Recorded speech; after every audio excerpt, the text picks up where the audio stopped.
2026માં Canadian ગવર્મેન્ટે history create કરી છે. બટ શું તમે એનો પાર્ટ બનશો કે નહીં? It's a $1 million question. ઘણા બધા એક્સપ્રેસ એન્ટ્રીના ડ્રો જોયા આપણે. આજે પણ એક એક્સપ્રેસ એન્ટ્રીનો ડ્રો થયો. It was provincial nomination program. Total number of invitation 279 only, because બહુ ઓછા એપ્લિકેન્ટ હોય છે પીએનપીનું 600 પોઈન્ટ લઈને બેઠા હોય. અને CRS સ્કોર જે હતો that was 789. So first of all congratulations to all this applicants. 2026ની વાત કરીએ તો શરૂઆતથી અત્યાર સુધીમાં હિસ્ટોરિક મોમેન્ટ આવ્યો છે. લાઈક ઘણા બધા એપ્લિકેન્ટ્સના ઇન્વિટેશન્સ આવ્યા છે. 2 મોટામાં મોટા અત્યાર સુધીની હિસ્ટ્રીના CEC ડ્રો થઈ ગયા. અત્યાર સુધીની હિસ્ટ્રીનો મોટામાં મોટો ફ્રેન્ચ ઓક્યુપેશનનો ડ્રો થઈ ગયો. લેટ્સ સી હવે શું નવો સરપ્રાઇઝ આવે છે. ક્યાંક કોઈ કેટેગરી બેઝ ડ્રોમાં 4,000 5,000 ઇન્વિટેશન આવી ગયા, કાં પછી ફરીથી CEC ડ્રોમાં 6,000 કે 8,000 ઇન્વિટેશન આપી દીધા. તો લોટ મેની પીપલ લાઈક ઘણા બધા લોકોની એક્સપેક્ટેશન પૂરી થશે. But the major catch, the major hurdle here, like જે લોકો નથી સમજતા કે જે લોકો અત્યારે રિવર્સ ઇમિગ્રેશન લઈને પાછા જાય છે, તો એના કન્સિક્વન્સીસ શું હોય.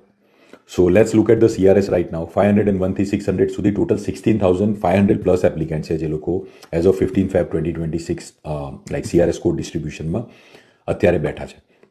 સો હવે અત્યારે શું થાય છે? એક્સપ્રેસ એન્ટ્રીની 3 કેટેગરી છે: CEC, FSW અને FST.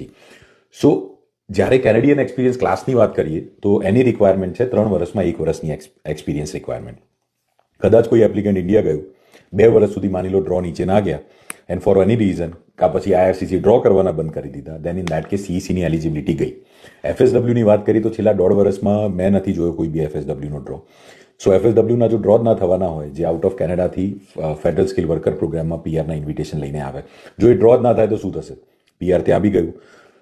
FST likewise the same situation, draws નથી થઈ રહ્યા જેવા જોઈએ એવા. સો ઓવરઓલ જે સિચ્યુએશન અત્યારે કેનેડા ઇમિગ્રેશનમાં બની રહી છે, that is probably anyone who wants to secure PR.